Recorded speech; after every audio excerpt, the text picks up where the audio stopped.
Há quem escolha o litoral e há quem prefira o interior. Todos conhecemos alguém que precise de estar próximo do mar, mas outros sentem que a terra tem um chamamento mais forte. Para nos falar destas escolhas e da consequente distribuição geográfica de quem chega ao nosso país, temos hoje em estúdio o diretor do Serviço de Estrangeiros e Fronteiras, SEF, Dr. Manuel Germela Paulos. Olá, bem-vindo a nós. Muito obrigado pelo convite e será um prazer para mim poder conversar convosco e consigo em particular sobre esta questão tão importante que é a questão da imigração em Portugal. Sim, e ajudar-nos a esclarecer. A distribuição dos imigrantes que chegam a Portugal é igual à distribuição da população em geral? O litoral mais populado e o interior mais desertificado? Existe de facto essa tendência. Eu diria que cerca de 70% da população imigrante se concentra em três grandes distritos: o distrito de Lisboa, o distrito de Setúbal e o distrito do Algarve. Mas por algum motivo específico? Tem a ver com a tradição da imigração, com os fluxos migratórios ao longo da história da imigração em Portugal, mas se tivermos em conta os outros distritos com mais população imigrante, são também, com exceção do distrito de Santarém, que é um distrito mais interior, sim, todos os outros são também distritos de tendência ou que estão perto da costa, que é o caso, nomeadamente, o distrito do Porto, o distrito de Aveiro e o distrito de Leiria. Daí que a tendência é, de facto, esta de a maior parte da população imigrante, de facto, se situar junto da costa.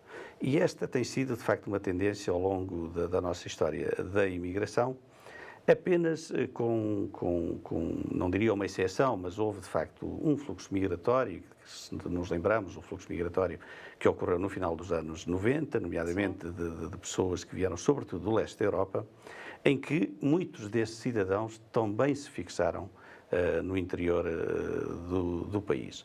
Mas se quisermos fazer essa alusão entre aquilo que acontece com a população portuguesa, comparando-a com a população estrangeira que vem residir para Portugal, há de facto uma grande concentração junto à costa. E existe uma lógica para essa concentração? Terá a ver com o facto de estar mais próximo do mar, a temperatura ser mais agradável? Tem a ver com os fatores também que levam a que a própria população portuguesa também se concentre mais junto da costa. Os Sim. polos de desenvolvimento, de facto, existem junto da costa portuguesa. A desertificação é uma realidade em termos da população nacional e também o é no que respeita à população estrangeira.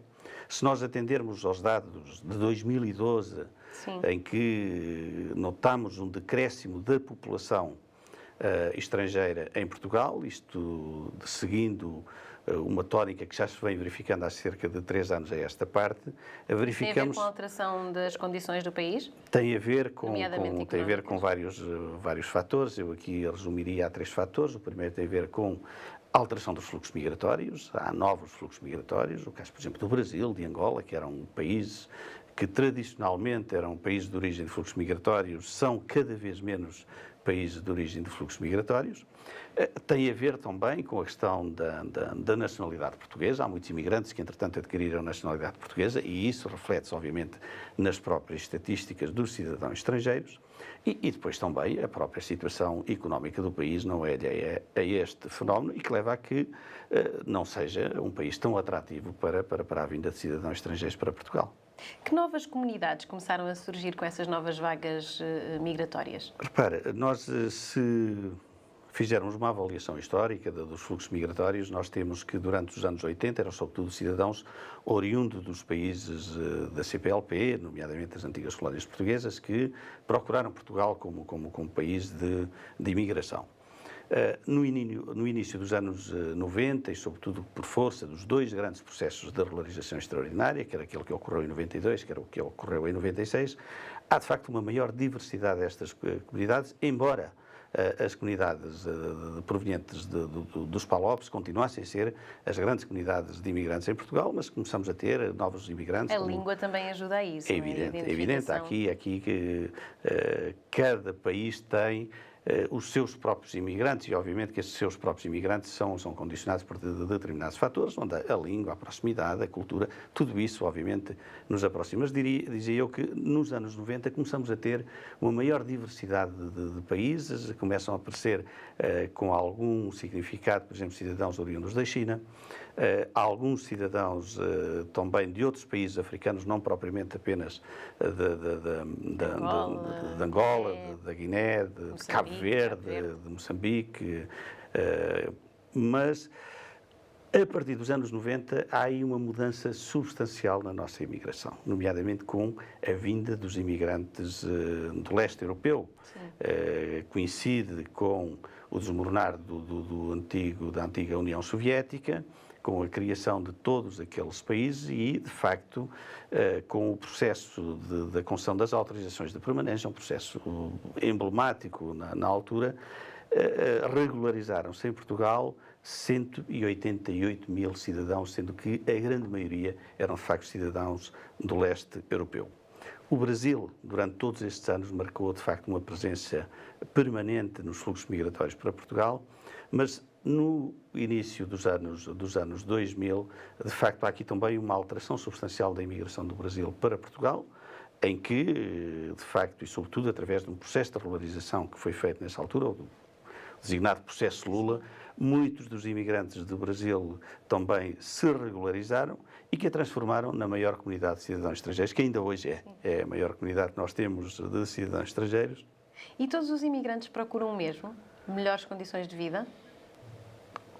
Eu diria que a grande maioria dos imigrantes são, de facto, imigrantes, imigram por motivos económicos, e o que está na origem são fatores de índole económica, no sentido de procurarem melhores condições de vida. Condições de sobrevivência, em algumas situações, obviamente, ou alguns, e temos também, e cada vez mais em Portugal, é bom que se refira que os imigrantes, os novos imigrantes que temos, não são apenas imigrantes económicos, mas há imigrantes em determinados setores da sociedade portuguesa que são fundamentais. Agora, e falo concretamente no caso dos estudantes, cada vez é mais importante a vinda de estudantes e cada vez são mais os estudantes em Portugal. Posso lhe dar um exemplo claro da importância que os estudantes têm em Portugal. A maior universidade do Brasil, fora do Brasil, é a Universidade de Coimbra. Isso diz da importância que os estudantes têm no ensino e no sistema de ensino português. Agora, o grande motivo é, de facto, são razões económicas e continua a ser por razões económicas que os imigrantes procuram Portugal. Já vamos continuar a nossa conversa. Agora vamos até ao Algarve. É de lá que nos chega a primeira história do programa de hoje. Bem junto ao mar, descobrimos um pescador que veio de muito longe encontrar o seu sustento e a sua felicidade. Ali mesmo, nas águas algarvias, as mesmas que o trouxeram para Portugal.